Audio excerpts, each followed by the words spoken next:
There are parts of Colorado history that everyone knows well. Then there are topics that made huge impacts here, yet rarely make it into the textbooks taught in school.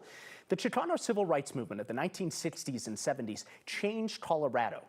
Yet the fight continues to make sure everyone knows what happened.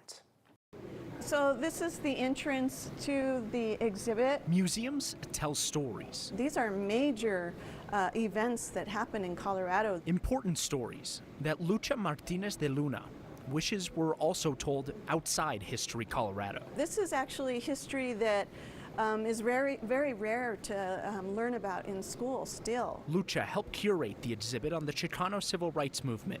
She wants to share the experiences of activists like her mother and father. I think that's him right there. The Chicano Rights Movement started in the 60s when young activists stood up to fight for social justice and equality. At West High School in 1969, students walked out of class demanding a better education. Lucha's father was there. What they were really protesting was the extreme racism and discrimination in the high school. You can do something throughout history and nobody knows about it unless you have artifacts, unless you have poetry, unless you have the written word. It goes into oblivion. Dr. Ramon del Castillo is an activist scholar.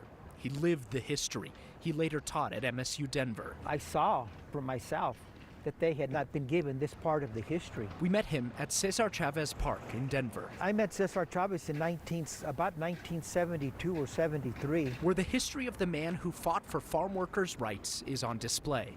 People like Chavez and Rodolfo Corti Gonzalez led the charge to fight for Chicano rights. Government didn't meet the needs of the people, that it was going to take the people in organizing to make the world change. Chicano history is Colorado history. From 1848 and the Treaty of Guadalupe Hidalgo to the walkouts of the 1960s and all the way to today. It's not necessarily just their history, it's the history of Colorado. But people of color were being excluded from that history and still to this day continue to be excluded. Lucha compared the social justice movement of the 1960s as very similar to the 2020 Black Lives Matter movement that we saw a couple years ago. Still, the fight continues not only to educate everyone, but also for fair representation in places like education and government.